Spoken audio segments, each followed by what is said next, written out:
할렐루야. 우리 하나님 말씀은 누가복음 4장 18절. 누가복음 4장 18절. 우리 조슈아 나오셔서 함께 읽어주실 건데 함께 봐주세요. 누가복음 4장 18절입니다.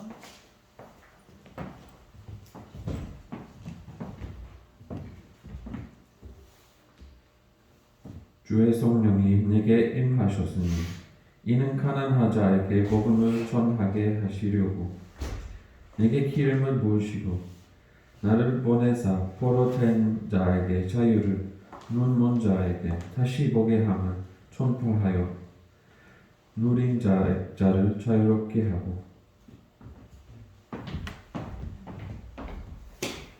네, 19절 함께 읽어볼게요. 19절 같이 시작. 주의 은혜의 해를 전파하게 하려 하신다 하였더라. 아멘. 네, 우리 조슈아 선교사님이 함께 목소리로 항상 주일날 예배 말씀을 전달해 드리고 있습니다. 일부러 우리 선교사님한테 말씀을 전하게 하는 것은 원래 영국인이시잖아요. 그래서 한국말을 조금 더 익숙하게 전할 수 있기를 바라서 제가 이렇게 함께 하고 있습니다. 여러분 함께 이해해 주셨으면 좋겠고요. 자, 여러분 오늘 제목은 함께 읽어 주시겠어요? 제목이 뭔가요? 시작. 중국 없어요? 네, 오늘 제목은 예수께서 오신 목적입니다. 예수께서 오신 목적. 제가 여러분들한테 이해를 돕기 위해서 여러 가지 예를 들기도 하고 또 책을 인용해서 말을 하기도 하고 시대적인 배경도 말을 하기도 하고 그렇게 성도들과 어떻게든 공감을 가지려고 노력을 많이 해왔습니다. 근데 솔직히 여러분 성경 많이 읽고 진짜 신앙 안에 하나님 안에 있는 사람들은 이런 예화가 별로 도움이 되진 않아요. 그리고 이런 설교들이 사실 여러분한테 쉽게 다가올 수 있지만 깊이 있게 다가오지 못해요. 제가 물론 CCM도 좋아하고 찬송가도 좋아합니다만 찬송가 부를 때보다 CCM 부를 때보다 찬송가가 더 은혜로운 때가 많아요. 그 참 희한하더라고요. CCM도 참 좋아하긴 하는데 좀 가볍다는 느낌이 가끔 들 때가 있고 또 그 중에 또 CCM이 다 그렇지는 않겠죠. 아주 마음 깊이 다가오고 찬송가 같은 그런 느낌도 있을 때가 있긴 해요. 근데 찬송가 부를 때 약간 더 좋다 이런 생각이 더 은혜가 있다는 생각이 들었었습니다. 역시 성경도 예화를 많이 듣는 사람들은 가벼워요. 예화가 많으면 사람들이 쉽게 다가올 수 있긴 하지만 깊이 있게 다가오는 진짜 말씀을 자꾸 벗어나게 되는 것이, 그래서 저는 되도록 예화를 잘 안 들려고 하는 편입니다. 설교자들이 또 가끔 웃음을 주는 경우가 있을 것 같아요. 아주 명설교를 하신다고 하면서 사람들 많이 웃겼다 하면 그게 명설교라고 하시는 분들이 계신데 예배 시간에 많이 웃고 돌아갔다 해서 그것 또한 좋은 은혜 설교를 들었다? 아니에요. 여러분 또 예배 시간에 신나게 웃고 돌아간다 해서 그것이 은혜 받은 것이냐? 그거 아니거든요. 은혜 많이 받았습니다 라는 표현 혹시 많이 하시잖아요. 그렇죠? 은혜 많이 받았습니다. 근데 사실 성경을 자세히 읽어본 사람들은 이 은혜 받았습니다라는 말 성도님들이 설교자에게 한다? 제가 보기에는 이상해요. 영국인이 우리나라 와서 김치 먹는 것에 대한 이상함이 있는 것처럼 제가 보는 입장에서는 뭐 아주 틀렸다고 할 수는 없겠지만 그래도 좀 이상해요. 왜냐하면 은혜 받았습니다라는 표현은 성도님들이 목사님한테 설교자한테 하는 얘기가 아니거든요. 해야 될 얘기가 아니에요. 너에게 은혜와 평강이 있을지어다라고 예수님께서 부활 후에 문 닫고 있는 두려움 속에 있는 그 제자들한테 다가오셔서 표현하신 표현이에요. 너에게 은혜와 평강이 있을지어다. 그 말의 주체는 뭐냐? 그 은혜와 평강은 하나님이 주체이시다. 하나님이 우리에게 주시는 것이다 라는 표현이에요. 하나님이 너에게 은혜와 평강이 있기를 원한다 라는 기원이거든요. 예수가 그렇게 표현하신 것은 그들한테 하나님의 은혜가 깃들기를, 평강이 깃들기를 기도하는 마음으로 쓰신 내용인데, 이 얘기를 설교자가 열심히 설교했다고 해서 그 설교가 너무 재미있었다 해서 그것을 은혜 받았습니다라고 표현하는 것은 잘못됐다. 은혜를 잘못 알고 있는 것이기 때문에 여러분한테 전하는 거예요. 오늘 본문은요, 바울에게 듣고 믿게 된 이 누가는 예수님을 본 적이 없어요. 바울에게 들었어요, 예수님을. 그런데 이 누가가 자신이 진짜 들었던 예수님을 찾고 싶었어요.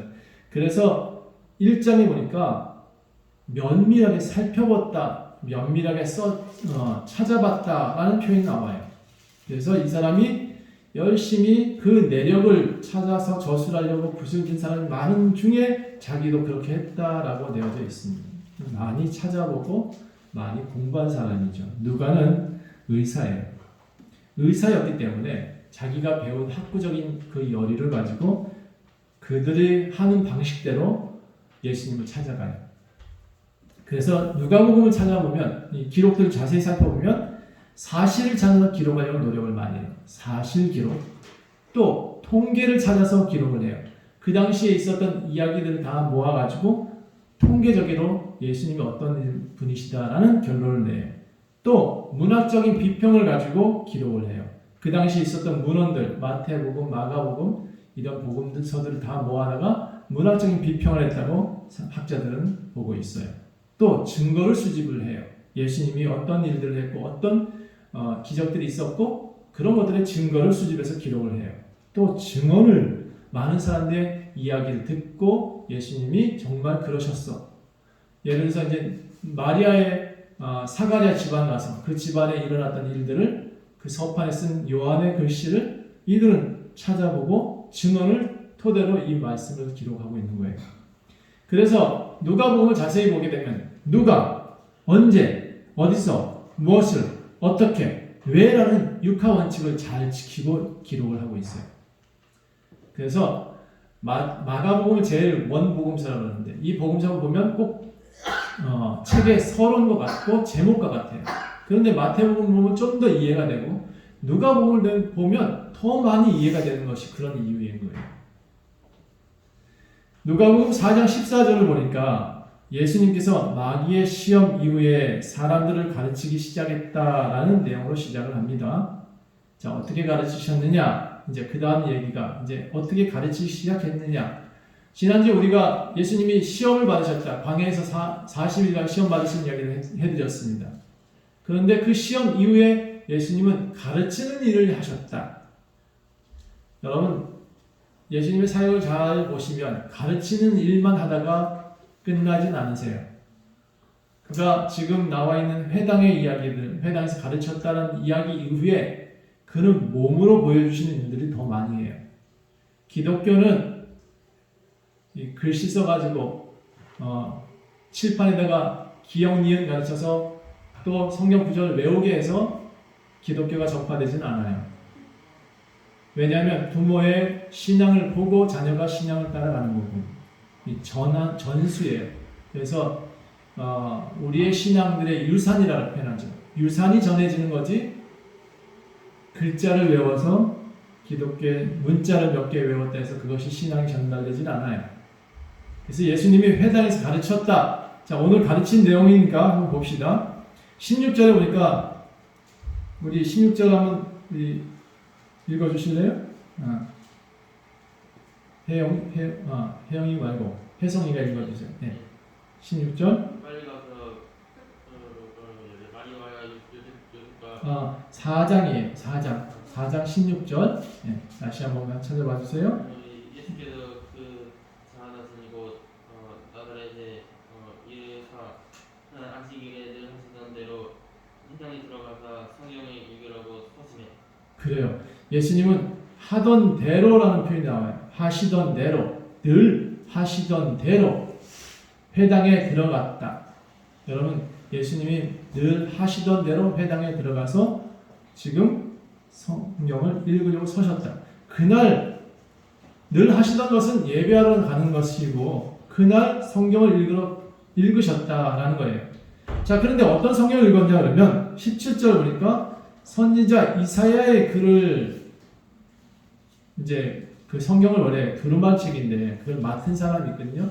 그 사람한테 이사야를 좀 꺼내와 이렇게 얘기를 했고 그 사람의 글을 받아서 펼쳐서 읽기 시작한 겁니다. 여기는 약간의 빠진 내용이 있긴 하지만 두루마리도 엄청 많아요. 이사야 두루마리가 아무튼 꽤 많은데 그 중에 하나를 들고 나와서 읽은 거죠. 그 내용이 뭐냐? 주의 성령이 내게 임하셨다. 이 가난한 자에게 왜 이렇게 내게 임하셨냐 하면 가난한 자에게 복음을 전하게 하시려고. 내게 기름을 부으셨다. 왜? 나를 보내셔서 포로된 자에게 자유를 주기 위해서. 또 눈먼 자에게 다시 보게 하기 위해서, 그것을 전파하기 위해서, 눌린 자를 자유롭게 하기 위해서 나를 보내셨다. 이것을 통틀어서 주의 은혜의 해를 전파하게 하려 하셨다. 예. 여러분, 예수님이 오신 목적이 여기 잘 기록되어 있어요. 당신이 가르치고 싶었던 내용은, 예수께서 가르치고 싶었던 내용은 내가 예수 그리스도 신이야 이렇게 표현하지 않았어요. 내가 너희들 주관하는 신이기 때문에 나한테 경배해라는 표현을 쓰지 않아요. 불교나 이슬람이나 모든 신들에게는 사람들한테 강요가 있지만 예수는 우리한테 오셔서 강요한 적이 한 번도 없어요. 제가 왜 예수를 택했냐? 제가 왜 예수님을 믿느냐? 라고 하면 다른 신들은 강요하지만 예수는 우리에게 자유를 줍니다. 그래서 교회 안에서 묶여 있는 것도 잘못된 거예요. 저는 우리 자녀를 묶지 않는데 하나님이 우리를 묶었다? 하나님이 우리 아버지신데 자녀를 묶어요? 그런 경우 없어요. 그래서 여기에도 분명히 말씀하고 있어요. 예수가 오셔서 왜 어떤 목적으로 오셨는지를 분명히 먼저 얘기하고 계세요. 내가 시험을 받고 나서 제일 먼저 선포하고 있는 내용이 뭐냐? 주의 가난한 자에게 복음을, 내게 기름을 부어서 나를 보내셔서 포로된 자에게 자유를, 눈먼 자에게 다시 보게 하고 눌린 자에게 자유를, 이렇게 표현하고 있는 겁니다. 예수는 우리에게 자유를 주시러 오셨다. 이것이 은혜라고 표현하고 있어요. 자유가 은혜예요. 자유가. 그래서 예수께서 오신 목적을 아는 것이 여러분한테 또 은혜예요. 우리가 그것을 전하며 사는 것 또한 은혜의 삶이에요. 그래서 전도하라고 하는데 성경 구절을 전도하면 안 와요. 여러분이 나가서 사람들한테 보여지는 모습이 전도예요.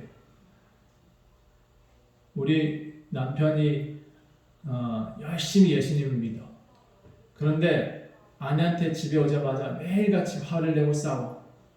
그러면 그 남편을 믿는 예수를 아내는 믿을까요? 안 믿을까요? 못 믿어요. 못 믿죠. 왜? 그 남편에게 보여지는 예수는 나쁜 놈이거든. 그렇죠? 마찬가지예요. 아내가 열심히 예수를 믿어요. 남편이 열심히 집에서 돈 벌어서 바깥에서 나가서 돈 벌어서 갖고 오는데 아내들은 열심히 나가셔서 쓰고 다니시고 기름 버리시고 나쁜 짓을 하고 다닌다. 남편이 아내를 믿을 수 있어요? 못 믿어요. 그가 믿는 예수를 또 믿을 수 있어요? 더 못 믿어요. 그러니까 우리가 보여지는 것이 예수의 모습이에요. 그래서 제가 가끔 얘기를 해요. 예수를 보고 싶으면 옆 사람을 보라. 그렇죠? 그래서 제가 가끔 그런 식으로 여러분한테 하고 있잖아요. 오늘도 해봅시다. 너 안에 예수, 나 안에 예수 있다. 너 안에 예수 있다. 이렇게 한번 해보세요. 시작. 너 안에 예수 있다. 옆에 예수가 보여야 돼요. 그래야 우리가 화목할 수 있어요.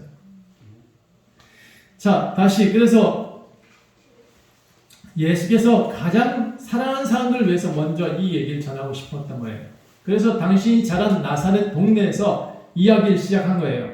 16절에 보니까 나사렛에 이르러 그 자라신 곳 나사렛에 이르러서 이 얘기를 했다는 거예요. 내가 온 목적은, 내가 온 이유는 너희들한테 눈먼 사람들 보게 하려고, 포로된 사람들 자유롭게 하려고. 그런데 이 사람들이 어떻게 해요? 예수가 그런 말을 하자 죽이려고 해요. 여기 뒤에 보니까 30절에 그를 낭떠러지에 밀어뜨리려고 했어요. 29절 보니까 낭떠러지에 밀어뜨리고 죽이려고 했어. 그런데 예수는 그 사이에서 지나왔다. 어떻게 지나왔는지는 잘 모르겠지만 여러분한테 조금 상상에 맡기고 가장 사랑하는 사람들 그 사람들한테 먼저 얘기를 시작했다고요. 여러분 전도할 때 누가 제일 먼저 전도하게 돼요? 내가 알게 된 예수 너무 좋아. 누구한테 해요? 가족이죠. 내 가족한테 예수를 전하고 있는데 그런데 여러분 예수를 전할 때 다시 말씀드리지만 성경 구절 들이대면서 전하는 건 전도 아니에요. 내가 보여지는 모습이 예수가 정말 살아계시는 것을 보여줄 때 그 사람이 변화돼서 와요. 가족들 전도는 그렇게 하는 거예요. 그래서 제가 가끔 그런 얘기를 해요. 지금은 우리가 그런 경우가 없긴 한데 옛날에 우리 교회 안에 군인 가족들이 있었는데 그들은 예수를 잘 믿었지만 그 형제들은 예수를 잘 안 믿었어요. 근데 제사 때가 되면 꼭 이제 부르는 거죠. 제가 뭐라 그랬을까요? 주일날 제사를 잡혔대. 교회에 나오라 그랬을까요? 너희는 제사 하는데 가. 대신 신앙은 있으니까 절하는 안 할 거 아니에요. 그렇죠? 그건 뭐 제가 또 강요할 수도 없어요. 그래서 가서 그런 얘기를 해요. 가서 열심히 밥을 해. 열심히 형제들을 먹여. 원래 제사가 그렇거든요. 처음에 중국의 제사는 한 사람이 전쟁 나갔다가 아버지, 어머니가 다 돌아가신 다음에 전쟁에서 돌아오니까 맨날 밥 먹을 때 울더란 말이에요. 남편 생각해서 밥 하나 더 놓은 게 제사 이유래요. 그리고 우리나라 넘어서 흥부 놀부죠. 흥부한테는 돈이 많은데, 놀부, 큰 형님한테 돈이 많은데, 아들 많이 넣은 애들한테는 재산이 안 물려지니까 맨날 배고르는 거예요. 그래서 할아버지 제사 만들고 할머니 제사 만든 거예요. 먹자고 만든 게 제사 유래예요. 그런데 이것을 가지고 우리나라 기독교는 뭐라고 표현해요? 제사 지내지 말자 이렇게 표현했어요. 맞아요. 제사는 하나님께만 드리는 게 맞아요. 그런데 가족들 먹이지 말라는 말은 안 했거든요. 그래서 주일날 진짜 본이 되려면 가서 많은 사람들한테 먹이는 일을 해라 라고 한 거예요. 저는. 그리고 그 본이 되면 예수님을 돌아올 수 있는 사람들이 많다라고 표현했습니다. 자, 이게 또 어떻게 하다 보니 이쪽으로 갔는데 가장 사랑하는 사람들한테 이 얘기를 전하고 싶었는데 그 사람들이 듣는 얘기가 너무나 황당한 얘기인 거예요. 예수님이 그 코찔찔 흘리던 아이가 이만큼 컸다고 와가지고 목사 노릇을 하고 있다라고 생각한 거예요. 그러니까 옳은 말임에도 불구하고 이 사람들이 귀를 닫아버려요. 그리고 당신들이 믿고 있던 그 율법에 저촉된다고 생각을 했던 것 같아요. 하나님을 망령되이 일컫는다고 스스로 판단을 해버려요. 여러분 스스로 판단하는 것이 굉장히 그래서 위험한 거예요.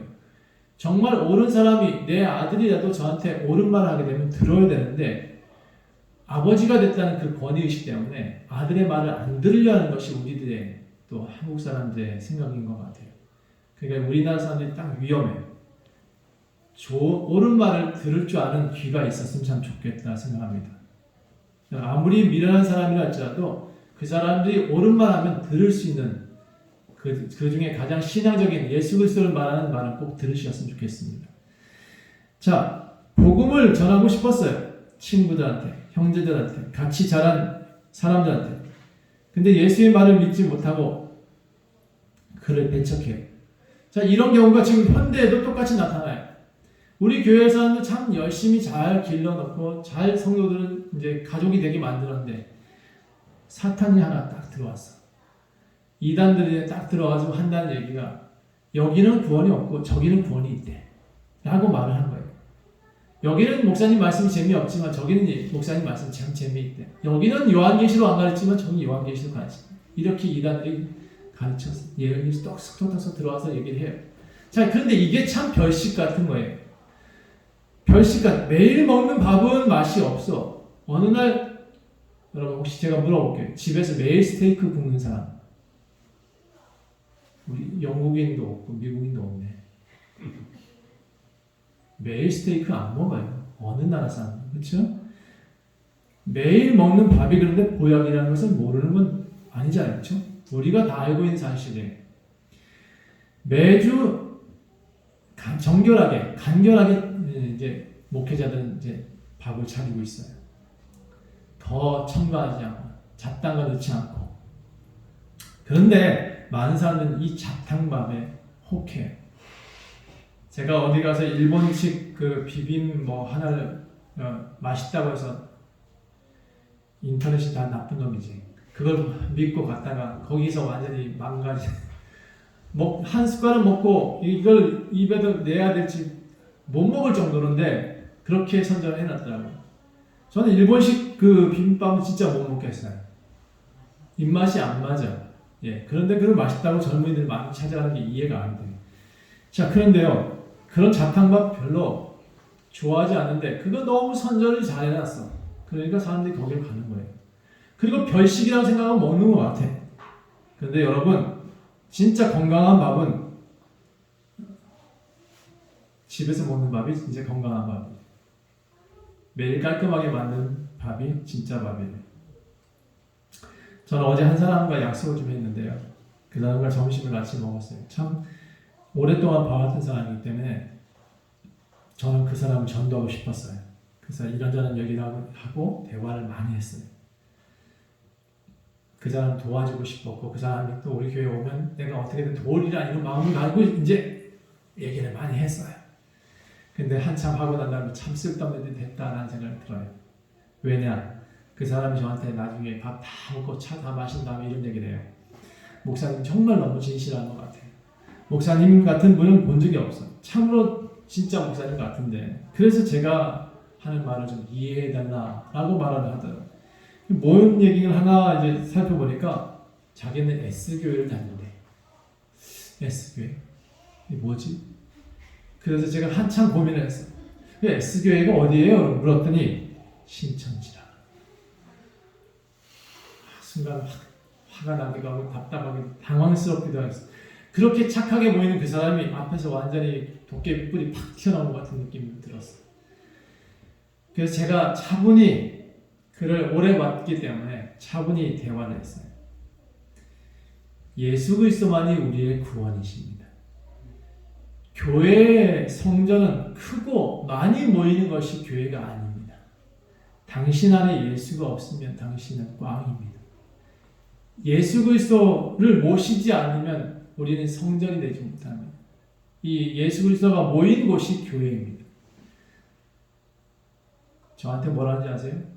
요한계시록을 보내주겠다는 거예요. 들어봐달라.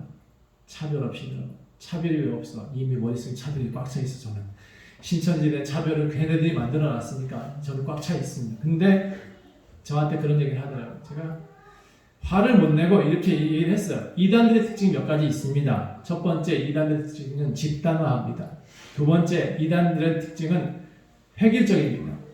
이단들의 특징은 아무리 많은 미사오를 한다 할지라도 예수가 없으면 꽝입니다. 요한계시록 그거는 예수 그리스도의 일부분의 그림책인데 그걸 너무나 과장되게 표현한 것 그것도 꽝입니다. 여러분 반드시 아셔야 됩니다. 이단들의 특징들이 이렇습니다. 많이 모여 집단화해 그리고 높이 세우자 바벨론, 바벨탑 다 동일합니다.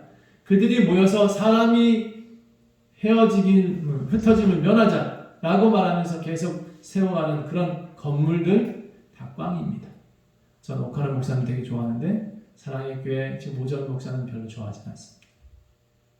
많은 사람을 살리는 오카르 목사님은 좋아하지만 그걸 교회로 크게 건물 세운 사람은 별로 좋아하지 않습니다.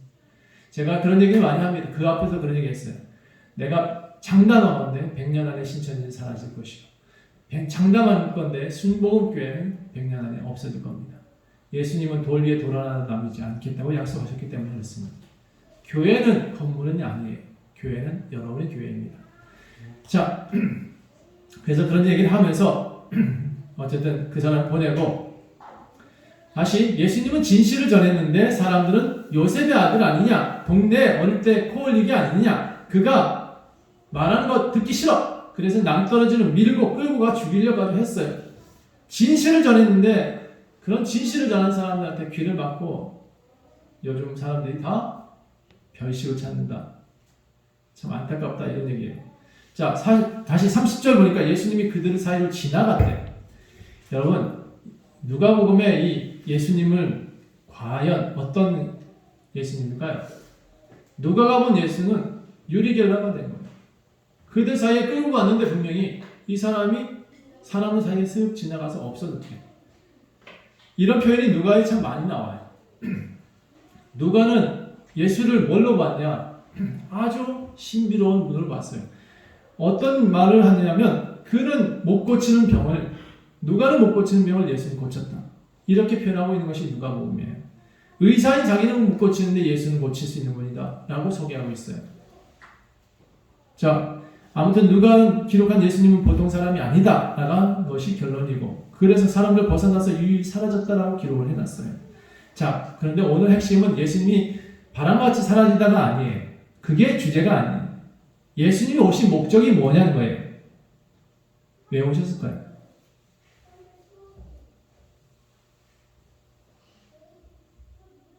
왜 오셨을까요? 예수님. 여기는 항상 나를 생각해 보셔야 돼요. 따라합시다. 나 때문에 오셨다. 목사가 왜 필요할까요? 그 시대별로. 시대별로 필요 없잖아요. 오늘 위대한 목사 하나만 나오면 사실 예수님 전하고 모든 민족이 다 믿으면 끝이잖아요. 근데 왜 시대별로 사람이 목사가 필요할까? 여러분 때문에. 나 때문에. 그리고 예수가 예수가 왜 지금 나하고 관계가 있느냐? 여러분, 예수님이 지금 여러분 관계가 없으면 여러분 예수의 그냥 빈 껍데기일 거예요. 그냥 세상의 빈 껍데기. 근데 예수가 차면 그는 온전한 사람이 되기 때문에 그렇습니다. 여러분한테 제가 지금 주의 성령이 임하셨으니 예수님이 그렇게 표현하신 것은 여러분을 자유케 하기 위해서 오셨다는 거예요. 여러분에게 예수님이 기름 부음 받으신 이유는 모든 포로된 자를 자유케 하기 위해서 오셨다는 겁니다. 여러분, 눌린 자를 자유케 하기 위해서 오셨대요. 가끔 눌림을 받지요. 예수 그리스도를 외치시고. 눈멀 때가 있죠. 저도 가끔 눈멀 때가 많아. 사람 돕겠다고 많이 사람들한테 쫓아다녀 보니까 속기도 되게 많이 속았어요. 그런데 그런 모든 것들을 이길 수 있는 방법이 뭐냐? 예수 그리스도밖에 없어요. 자, 이 모든 말씀을 다 합쳐서 예수님은 뭐라 그랬냐면 은혜라 그랬어요. 은혜를 전파하기 위해서 왔다. 은혜의 해를 전파하기 위해서 왔다. 당신이 오신 목적은 은혜를 전하기 위해서입니다. 은혜가 뭐냐? 앞에 있는 포로된 자를 자유케. 다 자유케. 이게 은혜일 수도 있지만 가장 큰 은혜는 뭐냐? 나를 특별하게 생각해 주시는 것이 은혜예요. 나에게 이렇게 해주신다는 것이 은혜예요. 그리고 그 다음에 나오는 내용이 뭐냐 그러면, 그런데 많은 사람한테 이런 얘기를 전했지만 회당에 있는 사람들 다 안 듣고 마을 사람 다 안 들었다. 그래서 예수님이 하나의 예화를 들어요. 뭐라고 표현했냐? 24절 보세요. 또 이르시되 내가 진실로 너에게 이르노니 선지자가 고향에서는 환영을 받는 자가 없다. 내가 참으로 너에게 이르노니 엘리야 시대에 하늘이 3년 6개월간 닫혀 있었지. 그래서 온 땅에 큰 흉년이 들었을 때 이스라엘은 많은 과부가 있었다. 많은 과부가 있었지만 그 중에 엘리야가 한 사람만 찾아가지 않았느냐? 오직 시돈 땅에 사렙답 한 과부에게 찾아가지 않았느냐? 그래서 은혜는 여러분 한 사람한테 오는 거예요. 은혜는 많은 사람을 요구하지 않아요. 나를 요구하고 있는 거예요. 살았다 가고 그 한 사람을 찾아올 수 있게끔 만든 그 마음 가진 사람한테 은혜가 오는 거예요. 여러분 스스로가 많은 이들이 교회에 모여있다. 소용없어요. 나한테 은혜가 없으면 소용이 없다고. 그래서 예수님은 그런 마음 가진 사람한테 은혜를 주시겠다라고 하는 겁니다. 사렙다 같은 여인한테 은혜를 전파하시는 거예요. 예수님 오신 목적이 뭐냐면 여러분 한 사람이 사렙다 가부가 되기 위해서 오셨습니다. 그에게 사렙다 가부 같은 마음을 가진 사람한테 천국을 선물하러 오셨습니다. 그에게 구원을 주러 오셨습니다. 천국 가는 길 그렇게 넓진 않아요. 성경에 좁고 협착하다라고 되어 있어요. 예수 믿는 것 결코 쉬운 일이 아닌 것 같아요. 요즘 같은 때 더욱 교회 나와서 예배 드린다는 거 목숨 걸고 하는 거죠. 근데 목숨 걸고라도 예배를 드려야죠. 그 사람한테 은혜가 임할 테니까. 그렇죠? 예수를 믿었다 할지라도 그분이 인정하지 않는 신앙 너무나 많아요. 교회에 나오지만 성전되지 못한 사람 너무나 많이 봤어요. 하나님을 모시지 않는 깡통들이 교회에 많다 할지라도 그들은 소용이 없어요. 하나님을 모신 그 한 사람이 은혜를 받을 사람이고 그 사람이 하나님의 성전입니다. 여러분 이건 결코 잊어서는 안 돼요. 신천지에 억만 명이 모였다 할지라도 결코 교회가 아니고 하나님 성전 아니에요. 누가 성전이라고요? 내가 성전. 또 따라합시다. 내가 성전입니다. 교회 큰 교회 성전 아니에요. 나한테 예수님 있으면 내가 성전. 하나님 나라 여기 있다 저기 있다 가시한 너희 안에 있다고 분명히 말씀하고 있어요. 하나님 나라는 여러분한테서 시작되는 거예요. 다시 본문으로 돌아와서 누가복음을 읽다 보면 유독 가난한 사람, 병약한 사람, 장애인들 되게 많이 나와요. 누가는 예수님께서 오셔서 이렇게 연약한 사람들을 돌보신 것에 대해서 큰 감명을 받았어요. 왜냐하면 누가가 의사였기 때문에. 그도 사람을 고치는 일을 하는데 자기가 못 고치는 일은 예수님이 너무 많은 행력을 보여주셨어요. 그래서 놀라움의 연속이었어요. 기록할 때마다 누가는 이렇게 기록을 하고 있어요. 놀람과 경이로움으로 기록하고 당신이 믿어야 될 믿는 그 예수님이 정말 진짜구나라는 것을 확신하고 있는 거예요. 그 당시 절대로 고칠 수 없었던 문둥병, 소아마비, 심지어 낙상에서 죽은 사람까지 예수님을 살려내십니다. 그래서 이어지는 말씀이 31절 보니까 가버나움 동네에서 또다시 안식일이 돌아왔는데 그때 또 사람들을 가르쳤다. 예수의 말씀에는 권위가 있었고 듣는 사람들한테는 모든 놀라움이 있었다. 근데 그 중에 귀신 들린 자가 있었다. 그러니까 소리 지르기 시작했대요. 근데 그가 소리 지르면서 이렇게 얘기했대. 아 나사렛 예수여, 당신이 우리와 무슨 상관이 있습니까? 우리를 멸하러 왔나이까? 나는 당신이 누구인지를 압니다. 하나님의 거룩하신 자입니다. 라고 소리를 치네. 근데 예수께서 그 사람한테, 그 귀신 들린 자한테 꾸짖어 나가라 라고 하니까 잠잠해지고 그 사람에게서 귀신이 나왔다라는 거예요. 누가는 의사지만 귀신은 못 쫓아내거든요. 이 표현들을 보면서 누가는 너무 놀랬고 그것을 기록했던 거예요. 의사의 한계를 여기서 발견했어요. 저는 의사들한테 누가복음을 선물해요. 요즘도 당신은 요거밖에 못하지. 당신은 정형외과 뼈밖에 못 고치잖아. 아니 아무리 의사라지만 당신이 머리를 못 고치잖아. 머리 고친 사람 당신 뼈 못 고치잖아. 그렇죠? 한계가 있으면 당신들이 알잖아. 그래서 제가 얘기를 해요. 뭐 아무리 많이 고친다 할지라도 당신이 죽인 사람이 더 많지 산 사람이 더 많냐. 솔직히. 왜요? 세월이 지나면 사람들은 다 죽으니까. 그렇잖아요? 어제 살려놨다지만 내일 모레 죽는 게 사람입니다. 의사가 한계가 있음을 아는 것이 복입니다. 의사한테는 자기가 한계가 있음을 아는 것이 은혜입니다. 여러분, 내가 할 수 있는 것이 요만큼임을 아는 것이 은혜입니다. 여러분, 그래서 다 할 수 있다라고 생각하지 마시고 하나님께 맡기라는 얘기가 그런 얘기예요. 음식을 아는 사람이 명인이야. 음식을 잘하는 명인이 있어요. 근데 어떤 시골 아내가 약이 되는 음식을 만들어서 사람들한테 제공하고 있어요.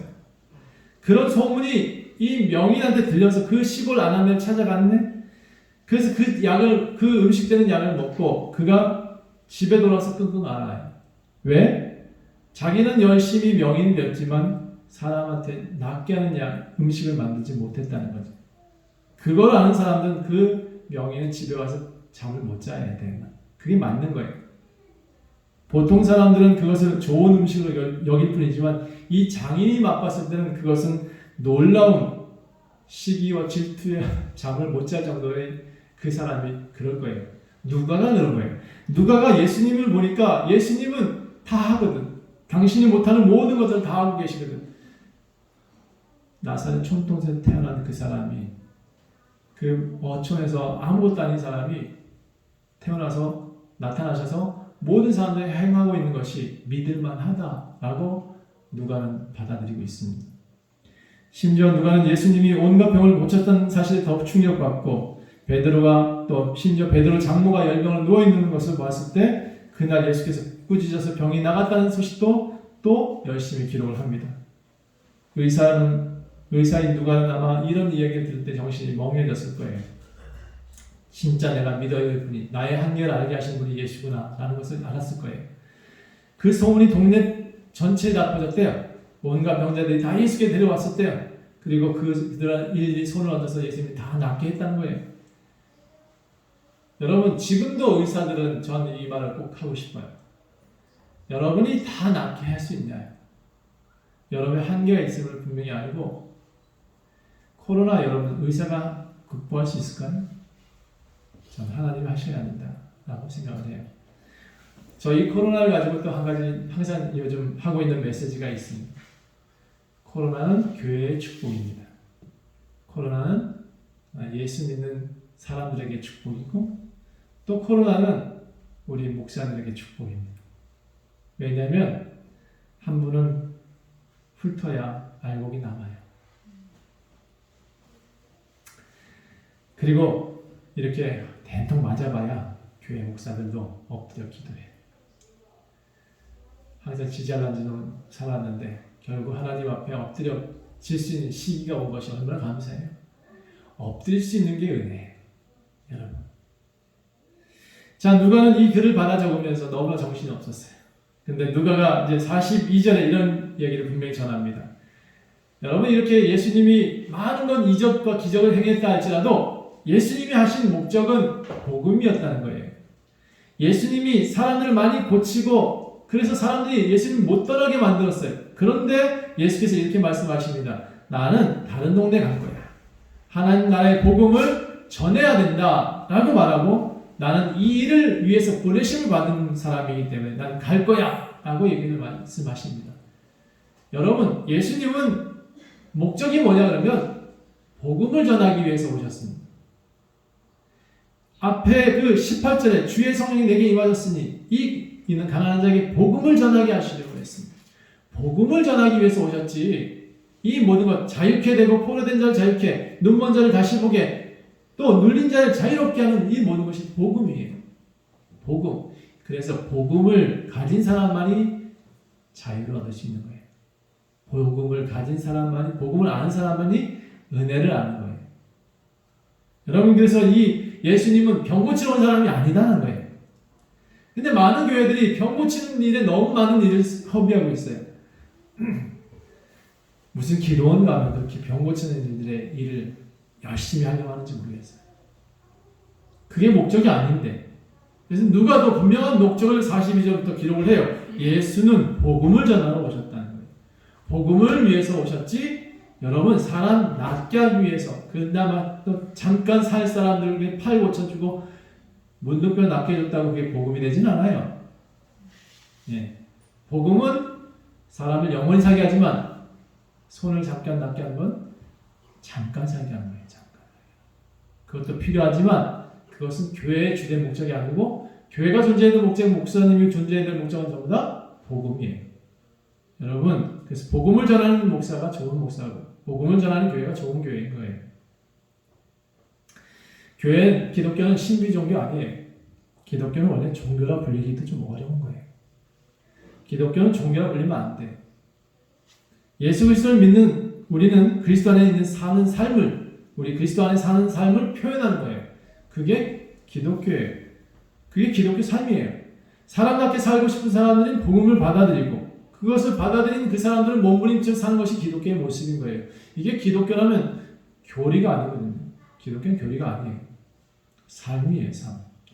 오늘 누가는 여러 가지 사건을 함께 기록하면서 예수께서 오신 목적을 분명히 하고 있습니다. 주의 성령이 내게 임하셨으니 이는 가난한 자들에게 복음을 전하게 하려 하셨다.